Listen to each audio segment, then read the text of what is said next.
কালেমার পতাকা উড়ায় দিলাম, কে বাধা দিবি? ওরে নবী, যেই ওমরের কারণে কালেমার আওয়াজ বুলন্দ হয়ে গেল, আপনি নবী বলেছেন আপনার পরে কোন নবী হইলে আল্লাহ ওমরের নবী বানাইতেন। ও নবী, আজকে বিজয়ের আজান কেউ দিবে না, আজকের বিজয়ের আজান দিবেন একমাত্র ওমর ফারুক রাদিয়াল্লাহু আনহু। নবী বলেন আপনি বসেন, আর একজন দাঁড়ায় যান, আর একজন দাঁড়ায় বলেন নবী আজকের বিজয়ের আজান কেউ দিবে না, আপনার জামাতা ওসমান রাদিয়াল্লাহু তাআলা আনহু আজান দিবেন। কারণ যেই ওসমানকে আপনার দুটো মেয়ে বিবাহ দিলেন, যেই ওসমানের জন্য আপনি গুণগান করে বলেছেন লিকুল্লি নাবিয়্যিন রাফিকুন ওয়া রাফিকি ইয়ানি ফিল জান্নাতি উসমানা, ও পয়গম্বর আপনি বলেছেন সব নবীর একজন বন্ধু হবে, জান্নাতের মধ্যে আপনার বন্ধু হবে আপনার ওসমান। ওরে নবী, আপনি ওই ওসমান ছাড়া আর কাকে বলবেন আজান দেওয়ার জন্য? আজকের বিজয়ের আজান যিনি দিবেন তার কপাল ভালো।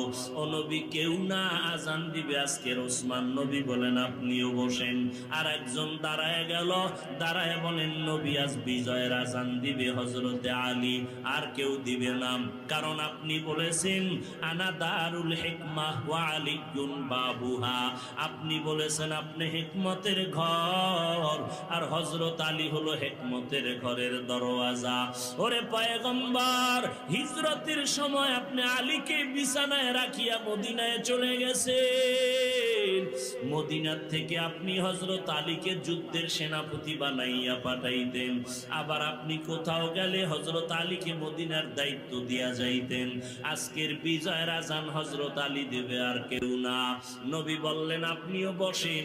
মশওয়ারা হয়ে গেল, সিদ্ধান্ত দিবেন কে? আল্লাহর নবী এবার চিন্তায় পড়ে আছেন। আল্লাহর পক্ষ থেকে দেখি জিবরাইল আমিন কি সিদ্ধান্ত নিয়ে আসেন। আজানের সময় যখন ঘনিয়ে আসলো, আল্লাহর নবী অপেক্ষমান, আল্লাহর সিদ্ধান্ত কি আসবে। আল্লাহর নবী অপেক্ষা করতেছেন যোহরের নামাজের আজান। আল্লাহর নবী চিন্তায় পড়ে গেছেন। হঠাৎ করে জিবরাইল আমিন হাজির। জিবরাইল আলাইহিস সালাম আমার নবীর কাছে আল্লাহর পক্ষ থেকে সালাম জানায় বলেন পয়গম্বর, আপনি চিন্তা করতেছেন আজকে যোহরের আজান কে দিবে। কেউ বলেছেন আবু বকর দিবেন, কেউ বলেছেন হযরত ওমর ফারুক দিবেন, কেউ বলেছেন হযরত ওসমান দিবেন, কেউ বলে